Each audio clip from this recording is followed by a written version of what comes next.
antes disso, Marcele, vamos falar sobre a estreia, né, de Xuxa, o documentário, o primeiro capítulo do documentário que tem produção original do Globoplay e direção geral do Pedro Bial, foi lançado ontem. E o Lucas, né, ele Sim. esteve aqui com a gente essa semana e tudo mais. Ele falou que a Xuxa não sai apenas de vítima no documentário, mas que ela assume os arrependimentos dela. E eu também queria saber de você, assim, se você concorda com isso. Além disso, o que a gente pode esperar desses próximos episódios? O que você acha que vai rolar por aí? Bom, Yas, a gente viu o primeiro, né? Eu vi o primeiro episódio, que eles vão ser exibidos, lançados, né, no Globoplay toda quinta-feira a partir das 18 horas. Então foi o primeiro que está lá já no catálogo. E assim, eu concordo com o Lucas, porque a Xuxa, nesse primeiro episódio, ela inclusive fala do fato dela ter sido jogada aos leões quando ela começou a apresentar no Clube da Criança na Manchete. Né? Então, jogaram ela lá e ela não sabia muito bem como gerenciar aquelas crianças ali, como falar, como. Tanto que ela disse que ela falava muita gíria Uhum. na época, né? Então, assim, não tinha uma orientação de como ela deveria ali lidar com aquelas crianças ali, né? Então, assim, muitas coisas realmente que ela falava, e inclusive já no próprio documentário mostra assim, essas cenas, né? O tal ficou tão famoso o Senta lá, Cláudia, né? Porque ela queria organizar aquilo ali e as crianças estavam fazendo uma bagunça só ali, né? Então, assim, ela realmente ela não sai, ela não sai só de vítima, né? Ela realmente ela fala que ela se arrepende de algumas coisas ali que ela falou com as crianças, né? Mas tem toda uma justificativa mesmo nisso, sabe? E depois, até mesmo nesse primeiro episódio, ela fala a respeito de como eram como é que fala, os testes para ter, né, as Sim. paquitas. Ela estava ali na Globo, né? E sempre começaram a perceber que precisavam de mais gente ali para poder ajudar, né, as crianças ali, né, para poder ter uma organização. Já foi bem mais organizado, obviamente, quando ela veio para a TV Globo, né? Tinha Andréa Veiga ali, que foi uma das primeiras, que veio com ela, inclusive, da Manchete para cá, na época da Manchete não tinha roupinha, né, de terninho, de uniformezinho, era uma coisa meio mambembe, vamos dizer assim, na época da Manchete. Quando veio para cá, né, veio para a Globo, necessitou-se assim de ter mais gente ali nessa ajuda, né, que acabou virando uma profissão mesmo de assistente de palco, né? E aí Sim. ela também assume, inclusive, que sempre se procurou pessoas, né, meninas, que fossem louras, que tivessem, né, mais ou menos um biotipo ali da apresentadora mor, né? E até ela fala assim, olha, vocês morenas, né, que quiserem mandar os seus, quiserem fazer o teste, não tem problema não. Podem vir, podem fazer, mas assim, a predileção da Marlene é por louras, por meninas louras. E ela diz isso, né, que acredita que não foi uma coisa racista na época, assim, não se pensava nisso, assim, nesse viés, sabe? Mas sim um biotipo que fosse parecido com o biotipo dela, né? Da Xuxa. Que hoje realmente Uhum. ela consegue enxergar isso, que eles erraram, sabe? Então ela Sim. faz realmente essa minha culpa. Eu lembro, Yas, que eu já estava maior, né?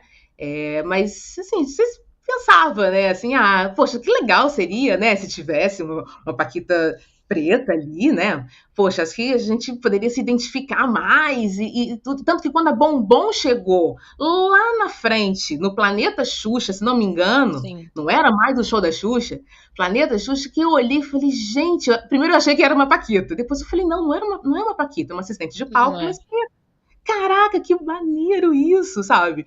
Mas naquele auge do show da Xuxa, quando tinha os testes para ter as substituições das Paquitas ali, enfim, precisava mesmo que houvesse essa explicação, vamos botar assim entre aspas, por que que não teria uma Paquita Preta, né? Uma Pituchita, uma Catuchita? Por que que isso nunca aconteceu ali naquele momento de auge? E ela acabou dando essa explicação e também fazendo com que a gente entendesse que hoje isso seria altamente... não aconteceria, eu acredito, sabe? Isso não aconteceria e ela faz a meia-culpa ali. Então, assim, eu concordo super com o Lucas, assim, tem muitos momentos, nesse primeiro episódio principalmente, em que você percebe mesmo, sabe? Que se ela pudesse fazer diferente nesse âmbito ali, trazer maior representatividade para dentro do programa, né, ela traria, entendeu? Apesar do que naquela época, como ela bem disse, naquela época não tinha muito essa noção, né? Era mais um modelo a ser seguido. Então, não tinha isso, né? Ela não se pensava nisso, né? Mas hoje, ela faz realmente a meia-culpa e vê que eles erraram nessa parte. Mas, por exemplo, a Angélica, quando teve Angeliquetes, tinha Michele Machado, tinha Giovanna Tominaga. Tem uma diferença de tempo até, né? Porque eu não sei muito bem as datas, gente. Mas a gente já via que mesmo depois das Paquitas, né? Esse pensamento já foi mudando um pouco e tudo mais, porque precisava se pensar realmente numa questão. Óbvio que hoje é muito diferente, hoje seria inadmissível. Nossa, não é você pensar coisas, numa coisa dessa. Isso, e ainda são, né? Porque a gente tem aí várias situações que a gente olha e fala, nossa, nós estamos em 2023, será que essas pessoas sabem? Mas essa questão das Paquitas realmente é mais um assunto, né? Sempre se fala disso, do porquê não tinha, e mulheres pretas que agora, né, já são mais velhas, mas que na época eram crianças e não se viam representadas na tela, estavam reclamando com toda a razão, né? Estavam ali se sentindo não representados com toda a razão. Mas é mais uma das coisas que a gente tem para falar sobre esse doc. O que vem se falando muito é sobre a relação dela com a Marlene, né? Que eu acho que acabou virando uma das coisas centrais ali. Teve uma pessoa aqui nos comentários que perguntou, foi o João Silva, falando sobre o incêndio no Xuxa Park. Que disse que a Xuxa nunca quis falar, mas será que esse é um tema pro doc também? A gente meio que não sabe ainda o que esperar desse doc, né? Porque tem muita coisa para ser lançada ainda. Mas já que ela tá falando de tantas coisas, você acha que esse é um dos assuntos que ela vai falar também? Será? Sem dúvida. Eu acho que, inclusive, se não me engano, eu acho que já no teaser eu acho que apareceu alguma coisa nesse sentido. Porque, como tá indo, né? Estamos sendo lançados em episódios, né? Eu acho que nesse segundo episódio, que vem, na quinta-feira que vem, vai ser lançado, já tem essa história da Marlene. O encontro da Marlene, né? Com a Marlene Matos depois de 19 anos. De ausência, né, ali das duas. E realmente é um momento em que há uma expectativa muito grande. A gente já chegou a ver algumas partes no Fantástico, né? Que quando a Xuxa deu a entrevista, né, falando a respeito da estreia desse doc, algumas partes ali a gente já chegou a ver. E no teaser também tem esse momento do encontro delas. E é uma coisa muito, muito doida, né? Você pensar dessa relação que as duas tiveram, né? No próprio episódio de estreia, né, um dos seguranças na época conta que a Marlene, ela viajava para poder fazer os shows e tal, ela conta que ela trancava a Xuxa no quarto de hotel, e ia passar o som, ia ver o que tinha que ser visto para que quando chegasse a hora do show tivesse tudo certo, né? E isso era na cabeça da Marlene, né? Segundo a própria Xuxa e o segurança contaram, era para proteger a Xuxa, porque ia para lugares, né, em que as pessoas ficavam completamente ensandecidas, sabendo, né, que a Xuxa vai fazer show aqui, aonde é que tá? Óbvio que se descobre aonde a Xuxa estava hospedada, enfim. E aí é um momento em que a gente fica pensando, mas como assim, né? Ela trancava para a segurança dela, mas e se de repente as pessoas tentassem invadir por um outro lugar, né? Como é que ia ser isso? Então fica um monte de coisa na nossa cabeça, né? Imaginando como é que era esse momento. É um momento de cárcere, né?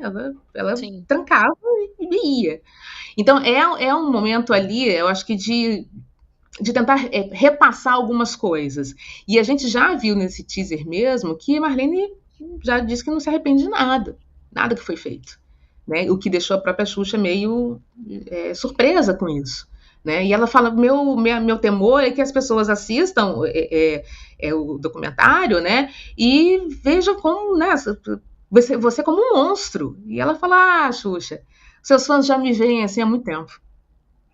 Então, uma situação assim que você vê que não há um arrependimento ali por parte da Marlene, né? E elas tinha essa relação, né, de trabalho, mas também tinha uma relação, como é que eu vou dizer assim, uma relação de família, digamos assim, porque ela é madrinha, ela é madrinha da Sasha. Da Sasha, né? Verdade. E como é que, né, fica uma coisa muito, muito doida, né, muito, muito estranha essa relação. Eu acho, você me perguntando o que pode esperar desses novos, né, episódios, assim, eu acho foi uma necessidade grande, né, nesses 60 anos dela, da Xuxa, repassar um pouco da sua história. E como fazer isso? Nada melhor realmente do que um documentário que fosse completo, né, e explicasse e mostrasse algumas coisas que a gente realmente não sabia, ou sabia muito ali superficialmente, e até para a própria Xuxa mesmo. Até cheguei a falar isso no programa, para a própria Xuxa mesmo, assim, eu acho que você reviver a sua história, por mais dolorosa que ela tem momentos muito dolorosos, né, na trajetória da apresentadora, você reviver essa história é também uma forma de você se conhecer, uma catarse, você pode jogar, né, para fora coisas que estavam muito guardadas, muito internas, assim, internalizadas, eu digo, né? Então, para isso, assim, acho que a galera tem que se preparar mesmo, assim, porque acho que vem muito mais coisas por aí, até mais do que foi apresentado no teaser. E também uma coisa importante, Yas, que eu acho que é legal falar, é que fica muito claro, né, a grandiosidade dessa apresentadora. Pessoas que gostam ou não gostam da Xuxa, enfim, isso daí cada um tem a sua opinião a respeito. Mas assim, a gente não pode negar que essa mulher, ela foi e ela ainda é, pelo que a gente pode perceber, muito importante na vida de muita gente. Sabe? Fanatismo, as pessoas enlouquecidas, enfim, cada um tem a sua opinião em relação a isso. Mas você vê em vários momentos, ela foi para fora, né? Ela não ficou rainha só aqui, ela foi rainha fora também, né? Na Espanha, na Argentina, aqui na América do Sul, na Europa. Enfim, ela brilhou mesmo, né? Maria da Graça Xuxa Meneghel, essa mulher, assim, é uma estrela, né? E a gente vê isso muito claro nos depoimentos mesmo dos fãs, nos depoimentos das pessoas do meio, também artístico. Enfim, assim, é super válido assistir a esse documentário. Eu acho que eu deveria fazer um documentário parte 2, acho que tem muita coisa ainda a ser falada, além desses episódios que foram gravados. Exatamente. Ó, sobre o episódio do incêndio que o João perguntou, já no primeiro, né, episódio do Doc, tem cenas do incêndio. Então, como a Marcele disse, é um documentário que vai abordar bastante coisa. Ainda estamos só no primeiro episódio, então muita coisa mais vai ser falada nesse Doc, né? A gente foca mais a fundo, mais nessa relação né? dela com a Marlene. Isso. Exatamente. Muita coisa vai ser falada ainda. Queria falar que chegou a galera aqui do All News, ó. Sejam bem-vindos. Tá chegando agora.